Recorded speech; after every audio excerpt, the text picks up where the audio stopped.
Welcome to Senate Appropriations, February 14th.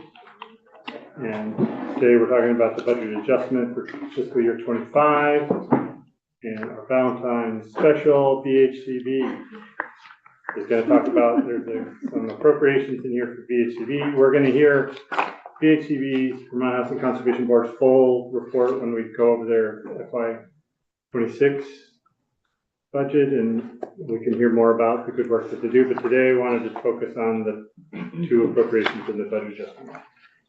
So for the record, you can introduce yourself, Gus, and then do you know everybody here, or should we introduce ourselves? I think I know everybody but you, Senator. So I'm Gus Seelig. Bob North, Franklin County. Nice to meet you. Nice to meet you. And then Senator Watson from Washington County, you probably know, so she'll be joining us later. Okay, well, I'm not going to do any kind of a spiel about what VHCB is today, and Senator, I'm happy to catch up at a different time because we're here on the Budget Adjustment Act, and I'll be very brief because I'm scheduled for just a few minutes. But this is a slide of a project we're working on in St. Albans right now, housing for the elderly in the TIF district. And we've funded about 150 homes of the 270 that are built in the TIF district. So often, although our participation is essential to private sector participation as well, just to make you feel good about the investments that you've been making in us, and these numbers have changed some since I was here for the orientation in December because we've had a couple more board meetings. This shows you the wide range of activities of the board for all kinds of needs. We began a farm worker housing program because of the availability of one-time money. We do home ownership, we do rental housing. Recovery residences means those are facilities for people who are dealing with addiction issues, and there are 4 of them around the state now, serving 59 residents. And as Senator Baruch pointed out this morning, over the course of the pandemic, we've added 269 shelter beds across the state, some completely new facilities, some additions to existing facilities, and serve that community well. Get right to the Capitol bill. This is what the House has added, and I'll speak just very briefly to the reality that... You mean the budget adjustment? You said the capital. Excuse me, the budget adjustment. And that's exactly what I meant. Thank you. I was like, wow, I'm in the wrong room. Yeah. So they added $8.6 million. And just as a matter of background, when you left last year in the budget, there was $30 million that had been put in the budget to be reallocated from ARPA if funding was available. I saw your former chair this summer. She was very optimistic about that, as was Doug Farnham, and even as late as December, he thought we'd see a reallocation of at least $10 million. Things changed, and there is no reallocation, but the pipeline and expectations is such that we have received out lots of applications, and for the balance of the year, and I'll show you this in a minute, there is a steady demand and more demand next year if funds are allocated to us. There's also $2.8 million to complete pilot projects for the communities that you've heard from parents serving folks with intellectual and developmental disabilities, and we've been involved in those projects. So this is what the pipeline looks like. We expect in the way of applications, $37 million in requests, and you can see that we expect that's a mix of both new homes, preservation of affordable housing, expect at least one shelter expansion project, expect one application from a manufactured home community, and then just recently several federally subsidized Section 8 developments have been put on the market all over the state, and we are working with partners to see if we can secure them, because in this market there is a real, and this is one of the reasons the board was established, there's a real danger that if bought by somebody in an upscale market, that the rent contracts would be ended, not transferred to the new buyers, and get used for market rate housing, and then we'd have additional people looking for housing in a really difficult market. So Plenty of pipeline. We expect, as we survey people, more than $60 million in requests next year, and we're going to base funding. We'd have housing dollars in the low $20 million available. So we don't expect demand to let up until people reach the point that they feel like they need to stop spending money on projects that just can't go forward, and then they'll stop incurring engineering costs and permitting costs and all the work you do to get a project ready for funding. Gus, on that former slide, that 13-point-something million, that's what you have from, That's what's still available that we have not committed to projects. so you would add this 8 million to that number. That's right. So we'll still have some decisions that we have to make about what to fund and what not to fund from the incoming projects. Westman and then. Oh, go ahead. I was just gonna say, for the record, I believe I know the answer to this, but, so putting this in the BAA is helpful on the ground in terms of moving these forward more quickly. Yeah, we have an application deadline today. We have that board meeting scheduled for May and for June as we complete the underwriting of those projects. So we would be able to act on these projects this spring. Great, thank you. That was, so you would grant the money for these in May and June? Yes. Yeah. And in the process for the first grant period in the following calendar fiscal year, when would that process, So since I don't expect, even with the budget adjustment dollars, at our June board meeting, we may well be allocating funding that would come to us after the 1st of July. so you would allocate, you could allocate in June if you knew it was, If you pass the budget in June, which usually you have, and the governor has signed it, as soon as, we want to get projects going as fast as we can. yep. And that's one of the things you've all said to us is make this go as fast as you can. And if you could, for me, delineate the projects that are being completed, the 2-point-something that the House put in, that would finish up projects? That will, we're not talking about for the folks with developmental disabilities, the 2.8. Yep. Yeah, so there are a number of projects that we have funded that will altogether provide, I believe it's a total of 27. Some of these are group living, some of them are more independent apartments, but with space for care provider. So in total, 27 folks live in these units, and there's one, this will help us complete that activity for which you had funded some you funded studies of development of pilot projects about 3 years ago, I think it was. And But that would just finish up these projects? yes.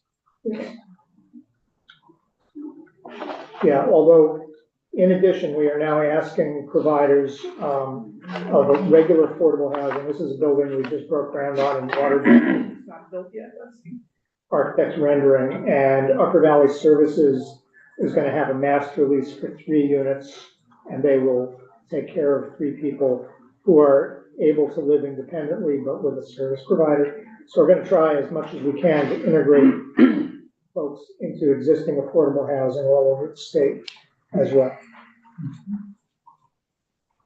Yes, Senator Norris. Yeah, Mr. Seeling, I was just curious for, I don't know this, maybe other people do, is there a place that we can visit on your website that shows the applicants, or we just get the awards after the fact, or?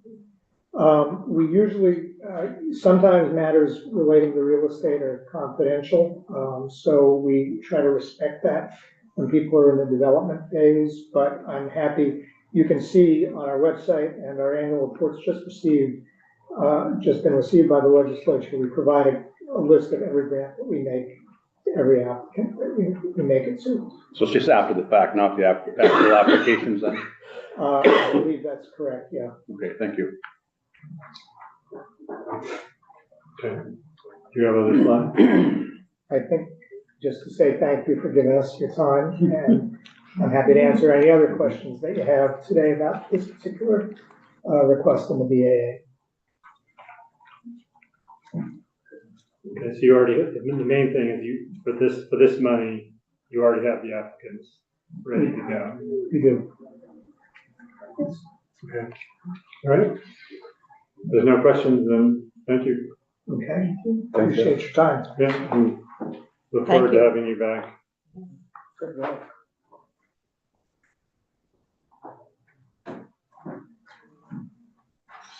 So is Mara, she's on Zoom.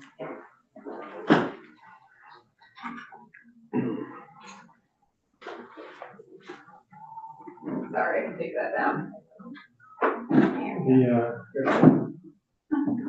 Miss Collins. Hello.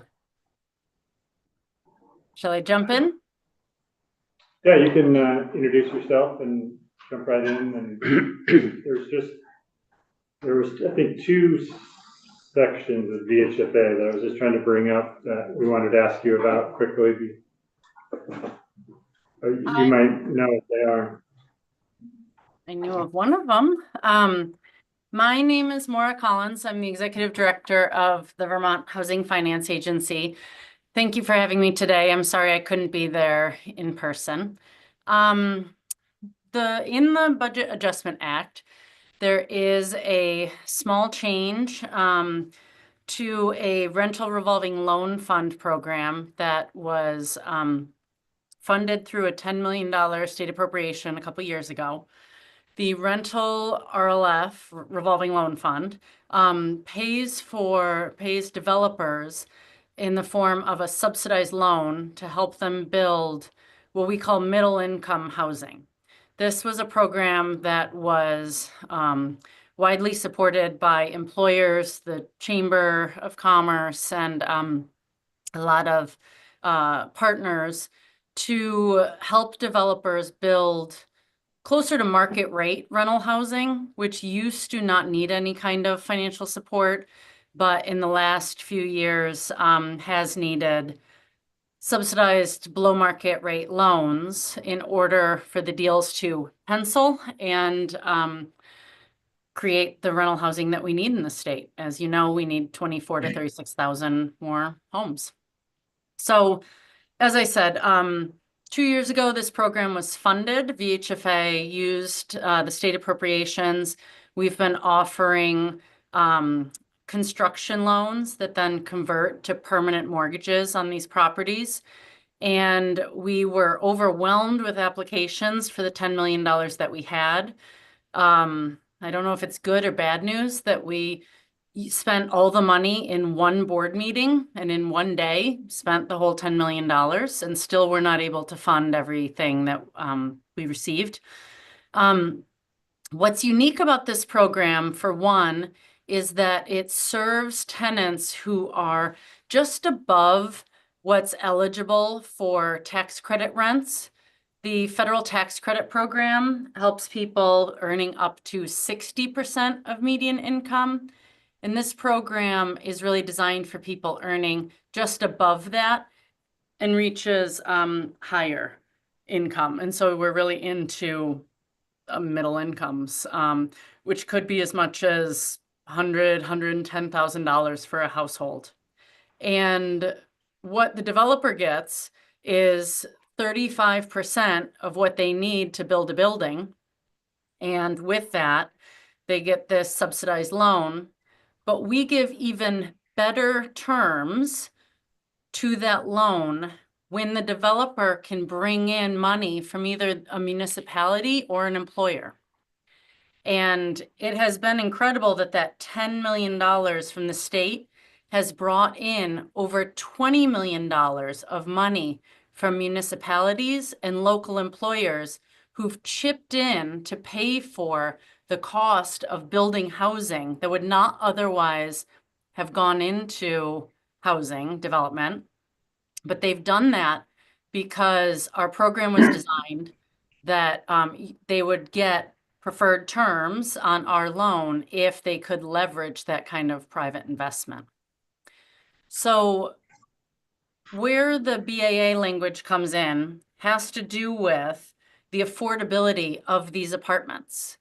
And these apartments have to be, the people moving in have to be within a certain income band. And those apartments have to remain affordable and only increase their rents by 3% every year for a minimum of 7 years or for the length of their loan. So if they have a 30-year mortgage with us, then the affordability rules have to follow for the whole length of that loan. Plus, we tack on an extra 3 years where those rents are capped, because we never want tenants to be caught unaware. We want them to know and have some notice before the rents could shift to pure market rate.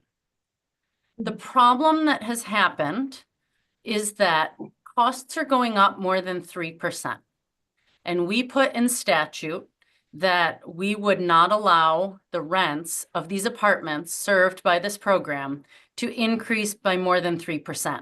Because we wanted to be very clear with everyone participating that you could not get this subsidized loan and then jack up the rents after people move in. We wanted to keep a limit on those rent increases. But there are costs well outside of the owner's control that are going higher than 3%. The two we've heard most about, I hate to say, our property taxes went up by a lot, and insurance costs are going up by a lot, sometimes over 20%.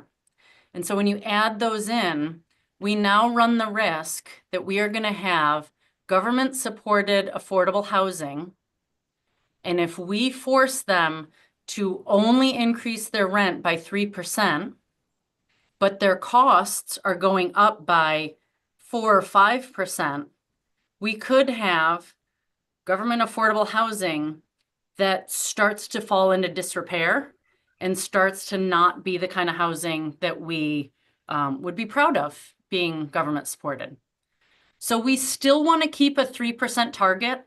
That still feels like the reasonable limit for rent increases. But we would like, and in the BAA, the language speaks to giving VHFA the ability and authority to do what we do in all the other 9,000 apartments that we monitor and do compliance for. All the tax credit housing, all the housing that we have loans on and things like that. We are very used to, and we have a staff of 6 people who go and inspect units and check compliance and all that. We want that team to be able to receive requests from these property owners. And if they can still try to keep to that 3% rent increase, but if they have evidence that their costs have gone up by more than that, then to allow VHFA the authority to allow a higher rent increase for that year that they can prove it, if we are satisfied that that is truly beyond their control. And Ms. Collins, you had said that 7 years of the life of the loan. What is the typical, it's whatever the greater of those two, right? 7 years of life. What is our, do you ever have loans that are only 5 years or most over 7 years? So far, they are going to be, they are construction loans that are planning to convert to permanent loans once the construction period is over. And all the ones that I know of have all structured it as a 30-year loan. They can pay it back sooner, and they could, if interest rates change and they decide to repay that loan sooner, they could do so, but there has to be that minimum of 7 years of affordability where you live within these rules I'm discussing. And if they pay it back after 12 years, they would then have affordability rules for 15 years total, because it's the 12 years of the loan plus the 3 extra that I spoke to. But most of them are being structured as 30-year loans. So you'd be doing this 3% review for that whole 30 years. Mm-hmm. And then what funding, there's no funding in the BA for this program. Are you doing this for the ones you already did, obviously? Right? And then going forward, if there's money in next year's budget, this would be for those ones as well. It would, but that's why this really is a BAA issue, is because we have projects that we already have funded, and we are looking to still close with us. And so we'd like to be able to put in those grant agreements this change, which is why there's an urgency for us. The governor did put more money for this program in his budget, another $15 million. So this change would apply to those applicants. And to have this change, I think that would really drive up interest in this program, because this 3% limit, we are hearing from many developers that this has they don't think it's realistic to stick to 3% in this current environment, and so they're nervous about committing to that. And did you ever think about a new cap, like 3 isn't a good cap, but another number? Could you go to 12%? I mean, but you would have to have the evidence to do that, but there's no maximum.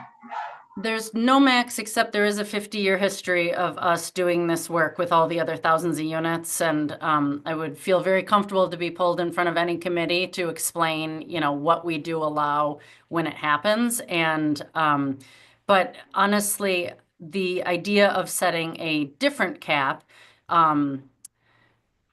maybe it's my mood, but in this moment, in the past month or year or whatever time frame we want to look at, with inflation being what it has been, that I have been at the agency for 22 years, and there have been things happening in the last 4 years that I never could have imagined. And so I do get nervous about putting, we are sticking right now. I don't want to go above the 3% target that's in the BAA language. I don't want to set the expectation at 5%, because I don't know that we need 5% in the future.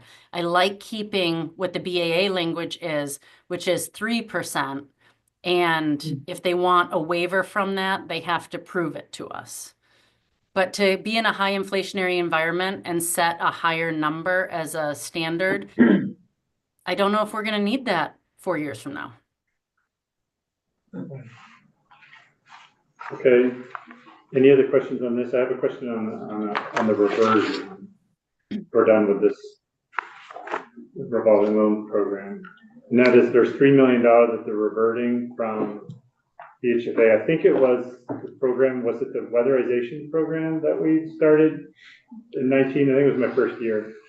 So that program is ended, and this is $3 million that's remaining, or do you have other money that's in that program is still going? And could you explain what's that $3 million?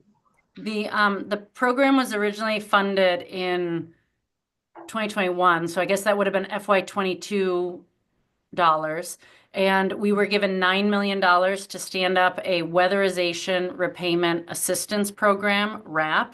This was an on-bill finance program that we were piloting for the state, and we were given $9 million, and the rollout of that program has been slower than we hoped and expected. Some of that because of workforce constraints, some of that because of other incentives that have been available for weatherization. And so we did, as good financial stewards, we turned back to the state and said that the program does continue open. And in fact, we just extended it a little farther and longer, but that we didn't foresee that we would be using $3 million of that money. And so worked with the state and said that we could hand that back to the state without negatively impacting the WRAP program. The program was just extended by the PUC to run through the end of 2026. And I've spoken with folks at the Agency of Administration, which is who we got this money through, and some at the Department of Public Service about hopefully keeping it going beyond 2026. But so far, that's how long we've pushed out our agreements with the utilities and energy efficiency utilities who we've been working in partnership with for this. And you have enough money to run it through 26, even with this $3 million reversion. Yes. How much money of the $9 million remaining? That is a lot of it. We have only, I I would need to email you back a firm number, but this, we have not seen strong uptake of this. So I feel very comfortable that taking the 3 million is not going to limit the program.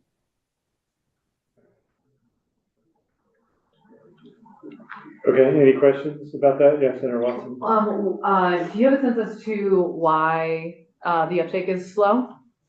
Yes, actually, next week at our board meeting, the staffer who leads this program has written an entire analysis of this program, and I'd be happy to summarize that or share that with you. But again, it's a pilot, and so we always know it's going to be a learning experience. And so we have worked with our partners to really dive into all the details. Again, workforce is the obvious one I can point to, as well as when there's other grant incentives available to folks, the idea of financing a small amount is less appealing. Over time, if those free incentives drop off, there may be more need to finance weatherization work. It also is very complicated to marry the weatherization work needed in a home with the health and safety upgrades that often coincide with that. And we've known this for many, many years, but some of these classic hurdles still remain. But I also will stand by the fact that this is I'm excited that we can continue to offer this program going forward. And I'm pleased that even with this reversion, we'll be able to keep the program going so that if there is greater uptick and uptake, then we'll have what we need in order to keep it open. Yeah, it'd be great for your committee to look at it because your predecessors in that committee that worked on this project. I would love to see that report. Yeah, Absolutely. I remember at the time I thought I advocated that it shouldn't be $9 million, a little lower amount would have been for a pilot project because we weren't sure, but it's a good project, I think. Yep. Any other comments about these two? There's the reversion of the 3 million, and then there's the 3% cap, or giving the agency authority to have people apply to go over that cap. I don't know if it's needed, but I just think that there is an interesting parallel between these two programs where maybe I'm reading into some of the questions, but the question of like, oh, we're lifting the cap on a 3% rent increase, and is that okay to have an unlimited rent increase? And what my answer in response was, you can trust VHFA to only do what's necessary, and you can trust us to be good financial stewards, but also regulators of that program. And I think the RAP revision and our implementation review that we've done is a perfect example of that, which is we didn't need the money, so we voluntarily turned it back to the state, and we did not need to be told to study and analyze what was working and not working with RAP. We voluntarily did that and have I think it's a 9 or 12-page report studying ourselves and our own accountability of us and our partners and the marketplace and all that. So I just do think that it underscores the ability that using a trusted partner like VHFA in these programs, that we are doing our best to serve the state in our quasi-governmental role. Yeah, thank you for that. Okay, well, thanks for your time. Thanks for the information. Thank you all. And have a good day.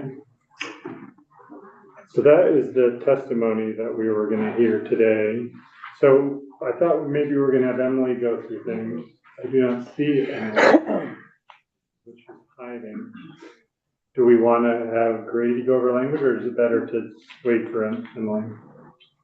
I'm happy to start. Okay. Join in. Okay, let's do that.